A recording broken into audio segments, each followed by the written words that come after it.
It is the end of the first century BC, and right now we're in Rome. And we're in an area of Rome that is relatively underpopulated. And it's the area where the church was largely active. It'd be the area around the largely Jewish settlements in the Roman area of the first century. And here we see Clement of Rome, to distinguish him from another figure by the name of Clement later, Clement of Alexandria. But Clement of Rome is a first century man. He's a bishop there in the city of Rome. And he is actually one of the disciples of the Apostle Paul. Tradition actually has it that Clement is the same Clement that is mentioned in Philippians 4:3, where Paul refers to his fellow servant Clement. And whether or not that's this Clement or not, it's hard to understand. But we do know that Clement of Rome is a disciple of Paul's. He sees himself as a successor of sorts to the great apostle. And there in Rome, Clement, as bishop and as a disciple of Paul, heard that things were still not quite as good as they should have been in the Church of Corinth. And so there, from the city of Rome, Clement writes a letter. And that letter today is known as First Clement. But it is a letter from Clement to the city of Corinth, admonishing them on certain doctrinal points, encouraging them, and in many ways mimicking, though not trying to fully embody, all of Paul's writings to churches of the first century. In fact, some have tongue-in-cheek referred to this as 3rd Corinthians, because it seems very clear that Clement in this letter is trying to say some things that forwards and advances the gospel in the city of Corinth and in the church of Corinth that really mimic and push forward some of the things that Paul was trying to say. And one of the things that was going on in Corinth this time is there seems to have been some deacons and elders who had been deposed. And there was some consternation as to whether or not they should be allowed back into the church and under what order of discipline. And Clement encouraged them to allow them, so long as they are repentant, to return to the office of leadership. He sees in their full removal and permanent removal a real heavy hand. And Clement says, this is not how we do things. The elders and the deacons, those who were chastised and disciplined for a time, need to be restored. He says in particular, it is their job to offer up the gifts, which is almost certainly a reference to the Eucharist. That in the order of worship, it is to the charge of the elders, those who are ordained, to offer up the Eucharistic sacrifice. And so, Clement argues, it's a bit unseemly to permanently bar those who were under discipline who have now repented and have come back. Among other things, Clement refers extraordinarily to the resurrection of Christ, but he does a bit of a poetic sort of turn of phrase. He actually does a bit of what we call natural theology in this text. When he's referring to the resurrection of our Lord, he actually refers to the resurrection of a bird that he thinks is actually a historical, actual bird in real time and space, and that is the bird, the phoenix. And Clement really believes that it's a marvel that the Lord, in sort of a symbolic fashion in the order of nature, has given this bird who dies and then is resurrected year by year as an example of the resurrection of our Lord. And of course, not a few people throughout history who have come to realize that the phoenix is a mythological creature, that it's not a historic creature, have chuckled at this because they laugh at Clement being so foolish as to believe that a phoenix was an actual bird. But his argument is simply that the resurrection is historically true, that Christ was bodily resurrected. And he makes this sort of oblique appeal to this phoenix. But his point is, Christ is risen, he is on the throne, restore these elders and these deacons, and get on with the ministry there in Corinth. And if we just take a step back and we look at this, here we have a direct disciple of Paul's ministering in the city of Rome. Now, if you are familiar with the book of Acts, you know Paul labored and strove and desired above all things to get to the heart of the Roman Empire, to the city of Rome itself, in order to do ministry. Tradition has it, of course, that Paul does end up there in chains and that he is eventually beheaded. But he is not there to establish a church. The best he's able to do is to offer the book of Romans to those in Rome who are ministering. And it is at least a poetic ending, in some ways, that here we have Paul's protege, one of Paul's direct disciples, ministering, living in Rome, in enacting the ministry that Paul himself was not able to do before his death. And not only that, but we see Clement taking up the charge of caring for some of the other churches that were under Paul's charge during his ministry and looking after feisty old Corinth off there in the distance. And with this lecture, we really get to this bridge point. This lecture is on the Apostolic Fathers, which is a name we use for those figures who come directly after the apostolic age. In many ways, like in Clement, we're talking about people who either knew the apostles or who, through some degree of separation, were directly linked to the apostles themselves. And the importance of understanding the Apostolic Fathers is that it provides the context and the earliest vocabularies of worship, church life, discipline, church structures, and all of these very interesting questions that we want to know about. What was the earliest worship like?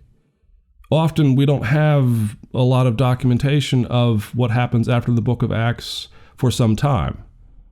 The period of persecution and the period of low writing output by the early church means that sometimes we just have to piece things together through fragments and archaeology.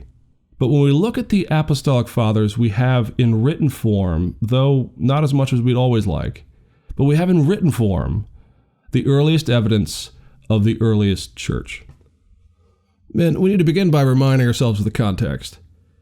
In our previous lectures, we've looked at the Greco-Roman world, first by looking at the Greek world and Hellenization, and then by looking at Roman paganism very explicitly, both in terms of how they worshipped and in terms of the wars and the armies, and just the sort of overall ethos of the Roman world.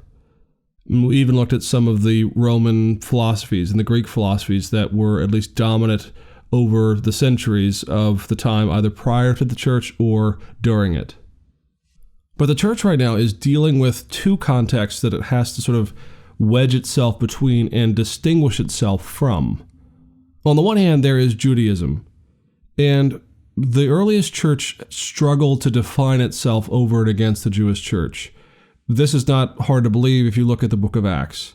There is so much of the ethos and the ethnic identity and the ritual identity of following Torah that is there in the early church. And there is so much of the structure of the synagogue that comes over into the earliest days of the church that at times, again, not unlike Paul's disciples or any of the other figures in the New Testament period, trying to parse out the subtle differences at times between followers of Christ and those who externally follow the Jewish ways was not always an easy task. Increasingly, though, it does become easier in terms of your allegiance, in particular the obvious allegiance of the church to the Messiah, to Christ as Lord, to him as the incarnate God, that he came down and bore our sins on the cross and was resurrected, was simply not tolerable in the Jewish faith. Still, the Jewish faith is what gave birth to the Christian world. The Christian world was not a wholesale rejection of Judaism by any means. The Old Testament scriptures are the Christian scriptures. It's just that the church sees the fulfillment of these scriptures in the person and work of Christ. But on the other hand, on the other side, apart from Judaism, there was this pagan world, this hierarchical world, this very much have and have not world. There were those who were the elites, to be Roman, to have your citizenship, to be part of the army. This was considered to be virtuous. But by and large, Christians did not come from many of these ranks, if from the early days, any of these ranks at all. And so we can really characterize the earliest century or two of the church by really one word: vulnerable. The early church was vulnerable. It had a vulnerability because it had no natural power base. It was neither Roman, it was not embraced by any means, or nor would it ever be embraced by the Roman aristocracy or by the Roman pagan practices. But it also wasn't Jewish. And as we've seen before, the Jews had carved out a little niche, at least for a time, where they were able to do their worship and offer their sacrifices in their own way, so long as they, from time to time, made sacrifice on behalf of the emperor. Christians, however, had no such pocket, no such place where they could kind of keep to themselves and yet also not participate in the Roman pagan world. Christians worshipped predominantly in houses. And all of the Christians' views and expressions in its theology from the earliest days, from the very New Testament itself, seems to run against the grain of just about every major principle of the Roman world. The Romans appreciate power, but Christians live in meekness. The Romans appreciate powerful gods, but our God came and died and suffered on their cross. Romans believe that Caesar is Lord. And yet on the lips of all Christians from the very beginning is the claim that Christ is Lord. Caesar is not Lord, Christ is Lord. And so from the beginning, Christians are on something of a collision course with the Roman world as the Jewish world and the Christian world begins to separate.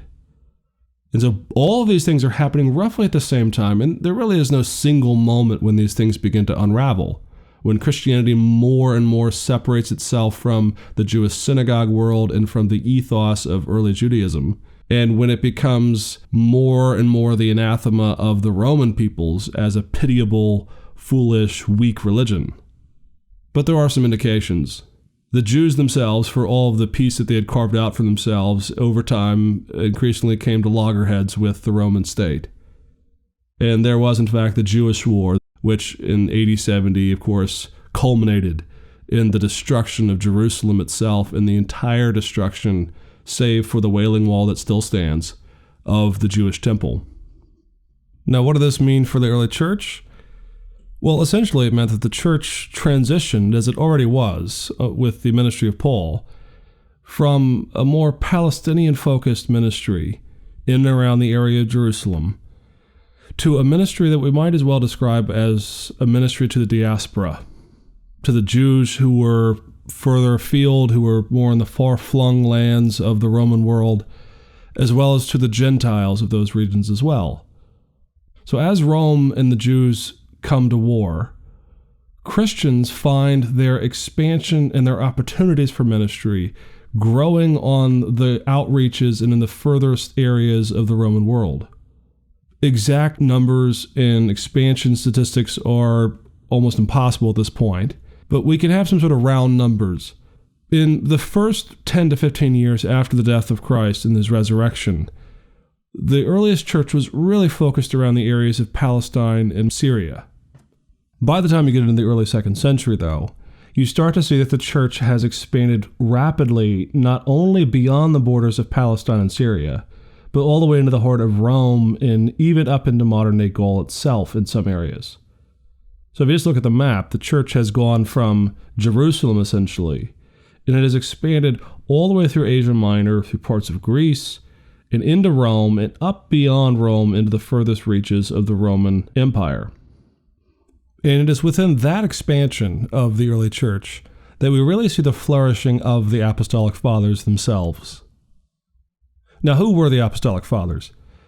Put simply, the Apostolic Fathers were a group of figures who lived roughly from 75 on up until about 150 to 200 AD. Now, that last number obviously is a bit of a wide berth. 50 years is a bit of a stretch. And really going on up to the year 200 is a bit far to still be talking about the Apostolic Fathers. But give or take, this is roughly the time of the Apostolic Fathers' age. And all we mean by Apostolic Fathers is this. History has accorded the earliest writers and the earliest figures and pastors of the earliest church with the name the Fathers. Now, it depends on who you ask. If you ask a Roman Catholic, the patristics age, as it's called, the age of the Fathers, can go quite some time. It can go all the way up until the 5th century or even beyond. If you talk to others, they don't really like this term at all. Certain Anabaptist groups tend not to prefer to give an honorific to one age of the church, and those who see the early church as somewhat corrupt anyway tend not to glory in the writings from this period anyway. But both Protestants and Catholics are agreed that there was this patristics age, this age of the earliest centuries of the church fathers. And so all kinds of folks in the first at least 4 or 5 centuries of the church can be called the fathers of orthodoxy, you might say, or the fathers of the church. And so Augustine and Jerome and all of these earliest figures can be considered fathers. When we refer to the Apostolic Fathers, we're only referring to this earliest century of the church, those who were the bridge between the apostles themselves and the patristic age. And the figures that we're talking about are not all that numerous, and the writings from these folks are not all that significant. They're either short epistles or short little tracts and treatises. But we can list them here just so that you're aware of them. There's Clement of Rome, who we've already mentioned. There's Ignatius of Antioch, Polycarp, and Papias. There are a couple of books that are given the name of an author, though we're not entirely sure of its authenticity in terms of the name of the person who wrote it. And there are other books that simply have no author at all. The Shepherd of Hermas, for example, has no author listed with it. It's a prophetic utterance. Two of these texts in particular, though, we're going to separate and isolate and sort of study just briefly. One is the Epistle of Diognetus, which we're actually going to look at in our next lecture on early heretics and Christian orthodoxy. Right now, we're going to look at the Didache. Now, the Didache is a very important book from this earliest time, and in fact, it is actually the earliest surviving catechism from the early church, the Didache. Now, the name, the Didache, just simply means the teaching, or sometimes the teaching of the 12. Now, this text had for a long time been lost to us in the West. It was actually in 1873 that someone rediscovered the text in another codex, and ever since then it's been studied as one of the earliest, if not the earliest text that we have from the 1st and 2nd century. Dating it is next to impossible, but it is certainly extraordinarily early, either late 1st century or the early 2nd century. And this text is a catechism. It's designed to instruct new Christians on the order and the structure of the faith and the way to live the Christian life in this period of time. And for that reason alone, it is extraordinary because it says so many things about the early church pattern of life that we're always interested in. Now, the teaching of the Didache is vital for understanding its impact in the earliest centuries. And it actually brings together all that we've talked about so far in this lecture, which is the early Christian desire to distinguish itself as the culmination and the fulfillment of the Jewish scriptures, while yet also saying that the Christian way is different. And, on the other hand, distinguishing the Christian faith from the pagan world around it. And so if you go into the Didache and you read it, the earliest sort of move that the text makes is it lays out what it calls the two ways. And it says that there is one way, which is the way unto death, and the other way, which is the way unto life.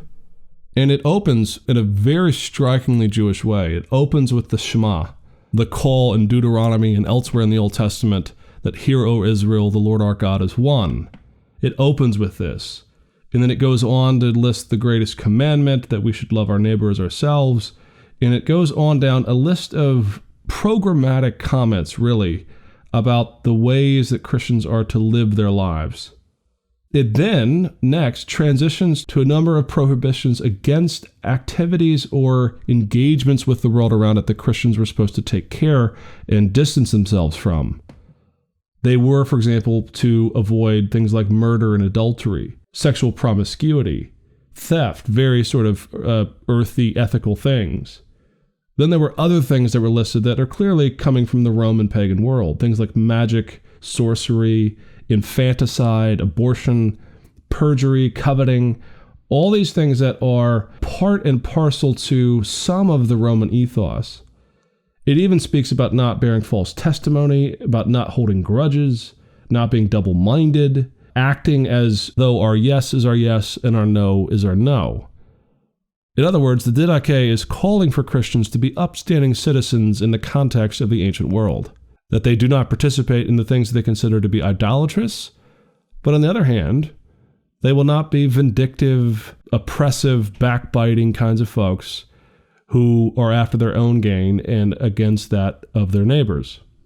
So the text lays out all of these things that the Christian is supposed to do as he conducts himself in the world. The other half of the document, though, deals with the rituals and the formation of the church's worship. And it's this section that always draws the attention of students and scholars and experts and novices and everyone in between. Because in this section, the Didache actually lays out some instructions for baptism and the Eucharist and for fasting in the early church that are unrivaled in their explicit design. Baptism, for example, for all the debates that a lot of modern post-reformational people have over baptism, particularly in the mode of baptism. Do you sprinkle or do you dunk? Well, very interestingly enough, the Didache doesn't really seem to care at all. In fact, it doesn't mention anything to do with sprinkling or dunking. It does seem to have a preference for immersion in some level. However, it makes the case that sometimes immersion is impossible because you don't have enough water. The one thing that the Didache does care about, though, is that there is at least some pains taken to try to find what it calls living water, which is to mean a running river. That if possible, that baptism was to be done in living water, that is to say, a stream.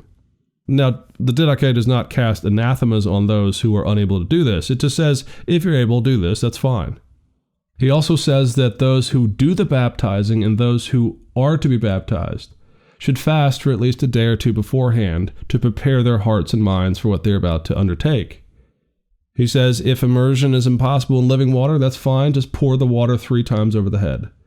And I do believe once and for all that should put to rest the mode of baptism problem. Those who think that the practice is so clear one way or the other should take a little bit of the pragmatism of this document into their hearts and realize that if you're into immersion, that's fine, but if you can't immerse, pouring over the head 3 times is just as sufficient for the baptism. Secondly, the Didache is very clear on some of the language used in the Eucharist. In fact, you might even say that this is liturgical language. Now, I don't mean that it's formalistic liturgically, but just simply that just as we see in the book of Corinthians where Paul is giving some comments about what is said during the Eucharistic service, the Didache repeats many of these lines almost verbatim, though not entirely so. It says that concerning the cup we say, we thank thee, our Father, for the holy vine of David thy servant, which thou madest known to us through Jesus thy servant. To thee be the glory forever. And there is a similar refrain for the bread when it is offered as well. Clearly, in other words, the early church is Eucharistic. So in other words, if you are of the opinion that the Lord's Supper is a lot of gobbledygook that was sort of invented and a lot of liturgy that was sort of trumped up over 3 centuries of the early part of the church, you need to really wrestle with the Didache. From the beginning, it is saying that the Eucharist matters, and here is the form and the language and the vocabulary we use during this part of the service. Another thing that the Didache cites as part of the practice of the early church is the practice of fasting. Very interestingly enough, this is one of the points when the early church does take a real sort of cultural stand against Judaism, though not in practice. It was the practice of the Jews to fast 2 days a week. And the Jewish practice was to fast on Monday and Thursday. That is to say, from sunup to sundown on Monday and Thursday, Jews would abstain from food. They would perhaps give that money away that they would have bought food with. Maybe they'd give the food itself away to the poor. But on Mondays and on Thursdays, the Jews would fast. Well, the Didache says in no uncertain terms that the Christians do not fast, quote, with the hypocrites, but instead the Christians fast on Wednesdays and Fridays. And so the practice is still the same. They just chose 2 alternative days in the week to have their fasts. He also says that the Christians pray the Lord's Prayer 3 times a day. And he says very explicitly that by this point, Christians are increasingly choosing not to pray with their Jewish brethren. That at some point, their difference in their understanding of the Messiah was causing them to be unable to pray together because they were praying to different ends and for different means, and frankly to different gods, at least in terms of different understandings of what God had wrought in the person of Christ. And he says that at this point, the Christians and the Jews had begun to pray separately, and that the Christians prayed the Lord's Prayer 3 times a day. In the end, what we know about the Apostolic Fathers is really only piecemeal. We always wish we knew more. We always wish we had smoking guns about, early church worship liturgies that were still sort of left lying around. We wish that the practices of the early church were more obvious to us at times. Frankly, one of the most important questions is, how did this untethering of the Jewish and the Christian world go about? Because from the very beginning, we see some movements away from Judaism, very self-conscious movements away. Not just animosity either, not just simply Christians rejecting Jews through anti-Semitism, but real structural, doctrinal, liturgical problems when one is worshiping Messiah as Lord and one is not. And the church having to reckon with that and deal with its own identity as the followers of Christ. We also wish we knew more about just simply day-to-day life in the early church. Unfortunately, those pieces are hard to come by. What we have, though, in the early church, right in the dawn of the post-apostolic age, is some real broad sketches of a faithful church that is following Christ, that is attempting to distinguish itself from paganism on the one hand, and having a bit of a difficult time understanding its relationship culturally in day out life with the Jewish synagogue that was on the other side of the Christian church. The Christians obviously knew where they stood. Christ was Lord. But Christians also had to reckon with the fact that a number of them in the earliest decades were Jewish converts. And they were so wrapped up in the traditions and the rituals of things, not all of which were bad and pharisaical, that they had to understand, how is the Christian going to find its own way and its own pattern of life in this world? And we see some of this in the Didache. Now, the next thing to come up is as the world begins to take its eye and it looks at the church and it begins to say things about the church, as the pagans look at the church and begin to cast aspersions and make fun of it for being sort of poor and weak and foolish, and as the Jews begin to attack Christianity as being abhorrent and a bastardization of the Jewish faith, the next step in the Apostolic Fathers age is a transition from simply maintaining its own ethos and developing its own ministry internally to a new move of what we call apologetics. And apologetics is the explanation and the defense of the Christian faith to the outside world. And that transition is a vital one, because what we begin to see with the rise of the apologists is a full-scale defense of why the Christian faith is the truth and the life, and why the scriptures are fulfilled in Christ. And when we get to that age, we begin to see the real flourishing of Christian writings. And we will look at that subject in our next lecture.